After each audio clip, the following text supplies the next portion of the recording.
We invite you to spend the next 35 minutes in the company of Robin Hall and Jimmie Macgregor.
Well, that was Dave Swarbrick playing the fiddle, and that's the kind of sound that you could hear at a rather good Burns evening. And the tunes he played were Green Grow the Rushes, My Love She's But a Lassie Yet, and The High Road to Linton. As you probably heard, he gave himself a very, very sound accompaniment with that foot bashing up and down. I defy any fiddle player to play the fiddle without using his feet too. For years, we've all had to suffer handsome young television doctors. And I, for one, was delighted when the BBC decided to serialise A.J. Cronin's stories of, for a change, a believable young doctor, Scots doctor called Dr. Finlay. We've been very lucky to drag Dr. Finlay, or as we all know him, Bill Simpson, away from rehearsal to be our guest this week. It's nice to have you with us, Bill. Thank you, Robin. Hello, Bill. Well, Hello. Hi, Jimmy. I seem to remember, what about a couple of years ago, you scraped the fare together, came down to London and slept to my floor a couple of nights and went off looking very anxious, having gone over your audition script with me. And you got the job in spite of me. So how does it feel now to be a sort of successful television doctor, Bill? Well, I don't think, honestly, that it's made an awful lot of difference to me personally. I don't think either of your success has made much difference to you either. At least I hope, and we haven't. The main sort of difference is, I think, the question of you find you can't really be yourself. It's difficult to relax and be oneself when you're in the sort of public eye all the time and you're recognized all over the place. Mm-hmm. I always remember you as being very, very fond of the country and the Highlands and so on, like myself. Do you find that, apart from your location, which must be to some extent enjoyable and some extent rigorous, do you find yourself with enough time to go back up to the Highlands as you used to? Not very often, not as nearly as often as I'd like to, because when the series does start, we're working on it 6 days a week, plus 2 evenings. There just isn't time for that kind of thing. But we do enjoy very much the location work, because you get the things that you miss in London, like fresh air and exercise and good whiskey. And splendid combination. That actually, in the autumn this year, we were up, in September, and I've never seen it more beautiful. The colours this year were fantastic. Absolutely. It's a great place. Although you say that things haven't really changed for you very much, let's face it, you're an established television actor, and especially in this very distinctive type of role, you must find yourself sought after to do these daft kind of tea parties and bazaars and opening shops. Do you find all this kind of thing? Yes. I really can't do very many of them because of work. Also, I don't think I'm very good at it. I'm not good at making old speeches and that. You've also followed the well-worn path to the recording studio like so many before you. Why did you do this exactly? Because I don't remember you ever as being, although you always liked music, I don't remember you yourself as being a particularly musical person. No. First of all, I wasn't keen on the idea at all. And then I decided that you should get experience in every kind of aspect of this business that you possibly can. So I thought, well, I'd have a go at it anyway. And on one side of this record, they wanted to do what they thought was a commercial thing. And they agreed that I could do what I liked on the other side, so I decided to do My Love Is Like a Red, Red Rose, only instead of singing it. Which is difficult. Which is difficult. And no one can really come up to some of the people that have sung it before anyway. I thought that it might be an idea to try this and just say it as a poem, because the words are very beautiful. I think it's one of the most beautiful love songs that's ever been written. Of course, agreed. So we thought we'd try that. Whether it was a success or not, I don't know. Well, let's hear it. Oh, my love is like a red, red rose that's newly sprung in June. Oh, my love is like a melody that's sweetly played in tune. As fair art thou, my bonny lass, sae deep in love am I.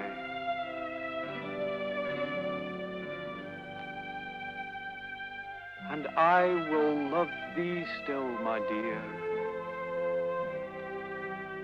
till all the seas gang dry.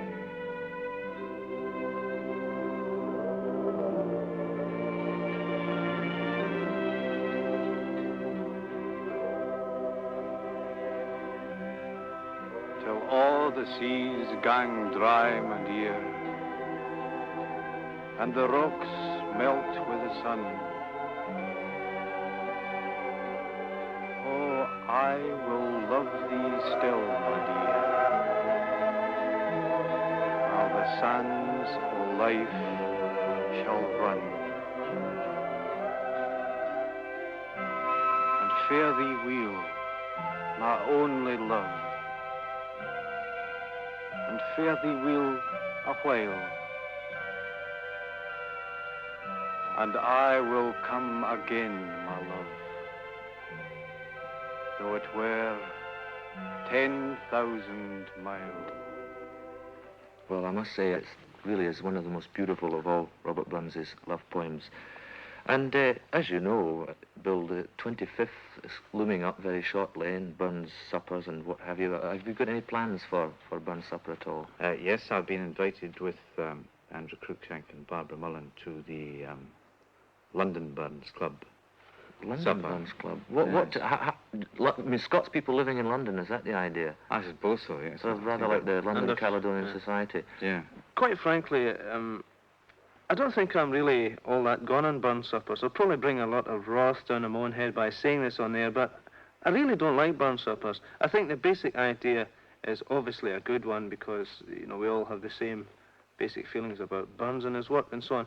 But I think very often the basic idea is abused and you get a lot of kind of hairy, haggis-bashing, synthetic Scotsmen and people who really have got no right to be where they are. You know, people who really don't understand Burns or have any real respect for his work. In fact, like so many Scottish festivals, I think that very often it's just an excuse for a good old booze-up. The trouble with Jimmy is he's jealous because when they get to the bevy bit, we've always got to get up and sing.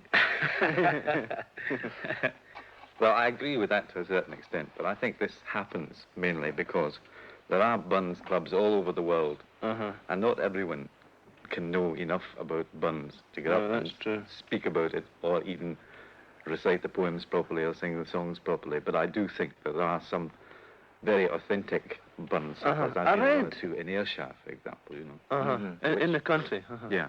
The thing about, this is something I've often thought, you know, Burns, let's face it, was a bit of a lad in his time. I mean, quite a few women on his tail and quite a few nippers diving about in various parts of Scotland. And Scotland, obviously being a very Calvinistic country, they've managed to sort of make Burns into a hero. How do they sort of equate the Burns, the rakish Burns, with the Burns that they have at the Burns suppers? I know what you mean, yes, but there's, there's a short poem of Burns that sort of illustrates this side of his character, which is one side of his character, an epitaph on a wag in Mauchline. Would you give it to us? It's, lament him, Mauchland husbands o', he often did assist ye, for had ye stayed whole weeks awa', your wives, they ne'er had missed ye. Ye Mauchland bairns, as on ye passed to school in bands together, oh, tread ye lightly on his grass, perhaps he was your father. Well, I mean, I've never heard a poem like that at a Burns supper, and I've got the feeling that a few people would be shocked to realise that Burns had written something like that in Scotland. Yes. You know, have you never discovered this at all? You know, no, I think there's too much. I think there's too much emphasis put on this side of Burns' character. Of course. Quite honestly, I think that people are more inclined to think of Burns as being the writer of the bawdy ballads than they are to think of him as a fantastically sensitive man brought up in the country and with such feeling for the whole of nature and the whole of mankind. That's my sort of feeling. Well, Bill, thanks very, very much indeed for coming along. It's great to see you again, really. Well, it's nice to see you again. Oh, just before I go, though, I wonder if you'd sing me a Burns song now. You've got the very one, actually. This is a song. It's called There Was a Lad. And it's actually There Was a Lad Was Born in Kyle. in spite of that, it's a very good song. It's a splendid song. There was a lad was born in Kyle, but what na day, oh what na style. I do this hardly worth a while, Davy say nice way Robin. Robin was a roving boy, rantin' Robin, rantin' Robin. Robin was a roving boy, rantin' Robin, Robin. O'r monarchs in me sheer betane was 25 days begun. 'Twas then a blast o' Januar wind blew Hansel in on Robin. Robin was a roving boy, rantin' Robin, rantin' Robin. Robin was a roving boy, rantin' Robin, Robin. The ghost of Keeket in his loof, was show all lips will see the proof. This way nae boy will be nae good. I think we'll call him Robin. Robin was a roving boy, runtin' Robin, runtin' Robin. Robin was a roving boy, a runtin' Robin, Robin. You'll hae misfortunes great and small, but I heard to have been them all. He'll be a credit to us all, and we'll all be proud o' Robin. Robin was a roving boy, runtin' Robin, runtin' Robin. Robin was a roving boy, runtin' Robin, Robin. But sure as 3 times 3 make 9, I see by ilka score and line. This chap will dearly like our kind, so leaves me on the Robin. Robin was a roving boy, runtin' Robin, runtin' Robin. Robin was a roving boy, runtin' Robin, Robin. I don't know if you remember, but last week when Jim and I were talking to Shirley Abercare, she sang a snatch of a Ukrainian song, a Ukrainian folk song, and we discovered that, in fact, the pop song called Yes, My Darling Daughter was to exactly the same tune. Well, we're going to play a record this week by Pat Boone, and I've got a feeling, you know, that Pat Boone's songwriter must have visited Scotland. Step right up, see the main attraction. Form a line, she's a sight to see. Come up close and watch the action. First in line stands right behind me. Head to toe, she's the main attraction. Every move is a work of art. Not a man here would change a fraction. Lucky the guy who's stolen her heart. Okay, now here's our Scottish song. And this one's been one of the main attractions at Cayley's all over Scotland for years and years. And in fact, now it's well known all over Britain. And its fame has spread as far as America, and it seems it's reached Mr. Boone. And it's called The Barnyards o' Delgaty. As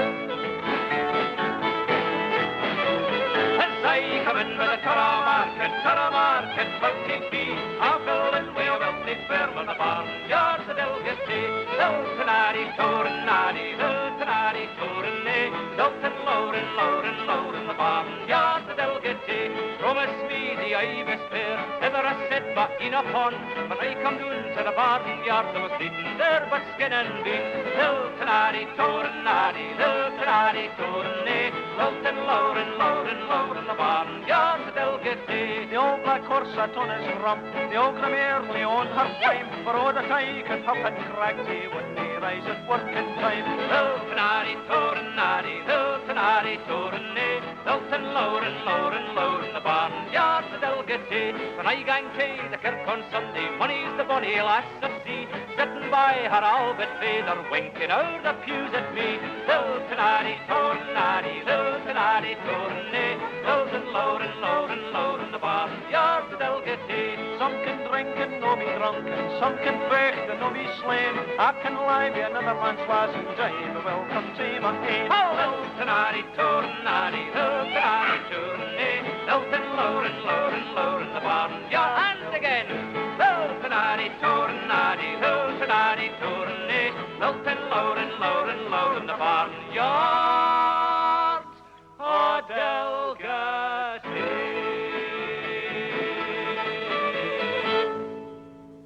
Quite a large number of the songs that we sing are ones which we've picked up on our singing tours. And in fact, we've seen an awful lot more of Scotland since we've been living in London than we ever did before. I think we must have sung the length and breadth of the country now, from Borders to Highlands, Skye, the Hebrides, the Orkneys, and all over. And everywhere we go, we find songs. And the one that we want to sing for you now is, in fact, a very lovely little lullaby from the Shetland Islands. And when we first heard this song, it was in a dialect so obscure that we had to really do quite a bit of work on it to make it even slightly comprehensible. I don't know, the people up there are hardly Scots at all, you know. I don't know if you've ever looked at it on the map, but it's very remote. And in fact, I think the people up there are less Scottish than a cross between Norwegians and seals. Anyway, it certainly is a very beautiful little song, and it's called Baloo Baliri.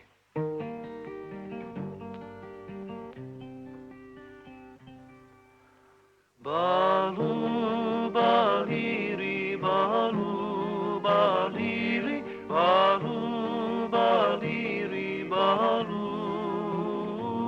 Baliri. Gang a walk peerie fairies, gang a war, peerie fairies, gang a war, peerie fairies, te urbennu. Gang a war, peerie fairies, gang a war, peerie fairies, gang a war, peerie fairies, te urbennu. Balu, baliri, balu, baliri, balu, baliri, balu, balu.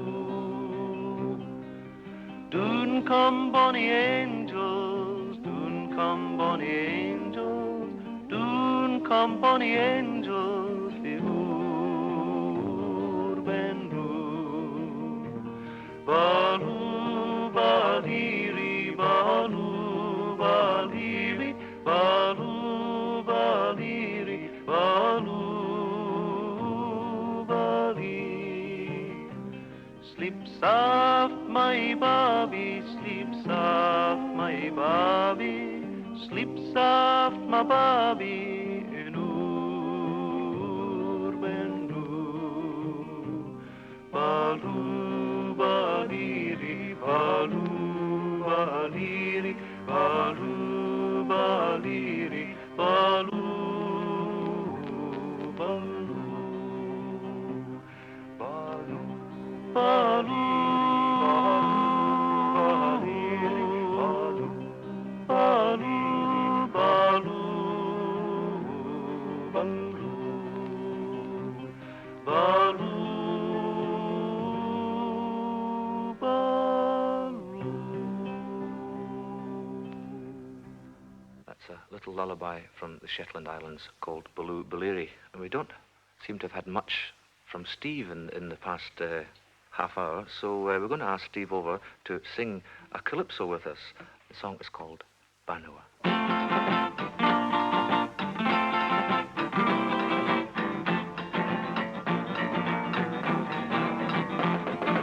Banua, Banua, Banua-yo. Banua, Banua, girlie, I don't know. And again now, Banua, Banua, Banua-yo. Banua, Banua, girlie, I don't know. Oh, won't you come to me, darling? Won't you please go my bail? I had a drink and a bite on a Saturday night, and then I landed in Banua jail. Banua, Banua, Banua-yo. Banua, Banua, girlie, I don't sing a little louder. Banua, Banua, Banua-yo. Banua, Banua, girlie, I don't know. Oh, well, I did not mean to be fighting, causing you all this pain. But the tongue of Jonathan Brighton, it was scandalizing your name. Banua, Banua, Banua-yo. Banua, Banua, girlie, I don't know. And again now, Banua, Banua, Banua-yo. Banua, Banua, girlie, I don't know. This Banua jail is cold and damp, and your rats walk over the floor. Just 10 on 3 will set me free. I'll be yours forevermore. Everybody sing Banua, Banua, Banua-yo.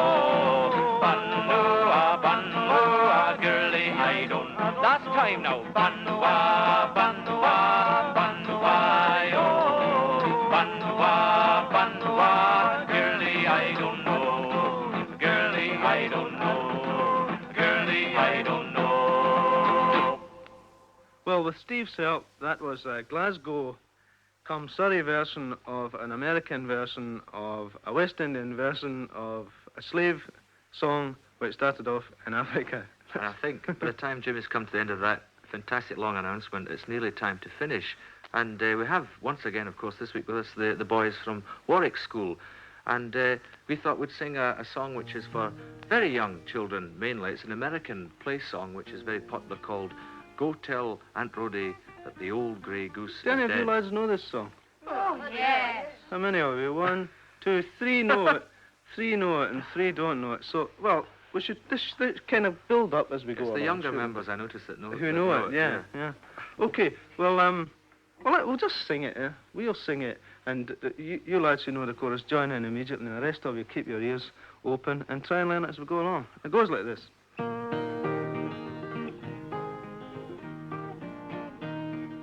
Go tell Aunt Rhody, go tell Aunt Rhody, go tell Aunt Rhody that the old grey goose is Now dead. all of you sing it.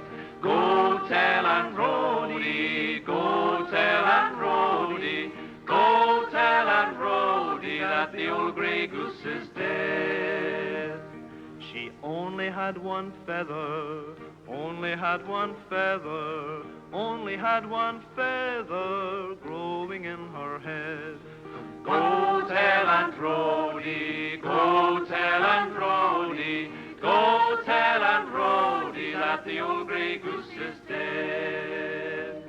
The one she's been saving, the one she's been saving, one she's been saving to make a feather bed. Go tell Aunt Rhody, go tell Aunt Rhody, go tell Aunt Rhody that the old grey goose is dead. She died in a mill pond, died in a mill pond, died in a mill pond, standing on her head. Go tell Aunt Rhody, go tell Aunt Rhody, go tell Aunt Rhody that the old grey goose is dead.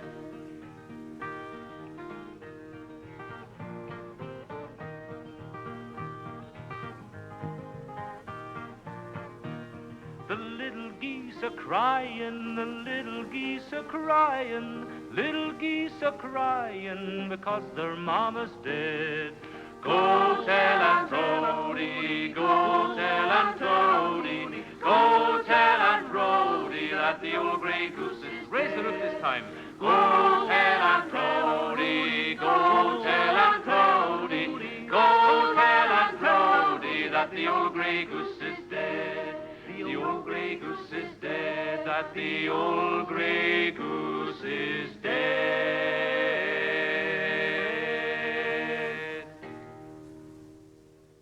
It's amazing just how many children think that the poor old goose really died. Well, don't worry, it only happened in the song. Well, thank you, Steve, Bill and Pete, and thanks to our special guests, Dave Swarbrick and Bill Simpson. And by the way, Bill, I hope you enjoyed the burnt supper. Some people actually do like haggis. See you next week. Cheerio.